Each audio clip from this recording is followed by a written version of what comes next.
প্রিয় দেশবাসী, আসসালামু আলাইকুম। আমি আপনাদের সামনে হাজির হয়েছি অত্যন্ত হৃদয় বিদারক একটি সংবাদ নিয়ে। সিঙ্গাপুরে চিকিৎসাধীন জুলাই গণঅভ্যুত্থানের সম্মুখভাগের অকুতোভয় যোদ্ধা ও ইনকলাব মঞ্চের মুখপাত্র শরীফ ওসমান হাদী আর আমাদের মাঝে নেই। ইন্না লিল্লাহি ওয়া ইন্না ইলাইহি রাজিউন। কিছুক্ষণ আগে সিঙ্গাপুরের পররাষ্ট্রমন্ত্রী ভিভিয়ান বালাকৃষ্ণন আমাকে টেলিফোনে এই হৃদয় বিদারক সংবাদটি জানিয়েছেন। ফ্যাসিবাদ ও আধিপত্যবাদ বিরোধী সংগ্রামের এই অমর সৈনিককে মহান রাব্বুল আলামিন শহীদ হিসেবে কবুল করুন, এই দোয়া করি। আমরা সবাই মিলে এই দোয়া করি। শরীফ ওসমান হাদীর এই অকাল মৃত্যুতে আমি গভীর শোক ও দুঃখ প্রকাশ করছি। তার প্রয়াণ দেশের রাজনৈতিক ও গণতান্ত্রিক পরিসরে এক অপূরণীয় ক্ষতি।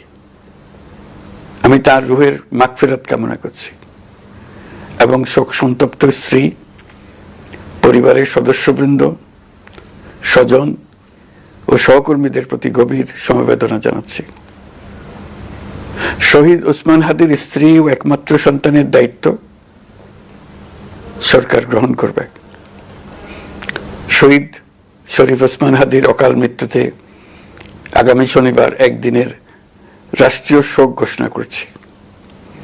এই উপলক্ষে শনিবার দেশের সব সরকারি, আধা সরকারি, স্বায়ত্তশাসিত প্রতিষ্ঠান, শিক্ষা প্রতিষ্ঠান সহ সরকারি বেসরকারি ভবন এবং বিদেশে বাংলাদেশ মিশনগুলোতে জাতীয় পতাকা অর্ধনমিত থাকবে। একই সাথে আগামীকাল শুক্রবার বাদ জুমা দেশের প্রতিটি মসজিদে শহীদ ওসমান হাদীর রুহের মাগফিরাত কামনায় বিশেষ দোয়া ও মোনাজাতের আয়োজন করা হবে। আপনারা তাতে শরীক হন।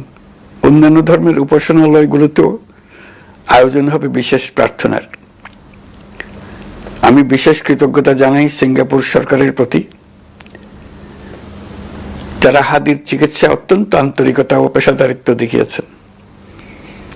বিশেষ করে সিঙ্গাপুরের পররাষ্ট্রমন্ত্রী ভিভিয়ান বালাকৃষ্ণন, যিনি একই সঙ্গে একজন বিশিষ্ট চিকিৎসক, তার প্রতিও তিনি নিজে হাদীর পরিচর্যা করেছেন, আমাকে নিয়মিত চিকিৎসা সম্পর্কে খোঁজ খবর দিয়েছেন। এই নৃশংস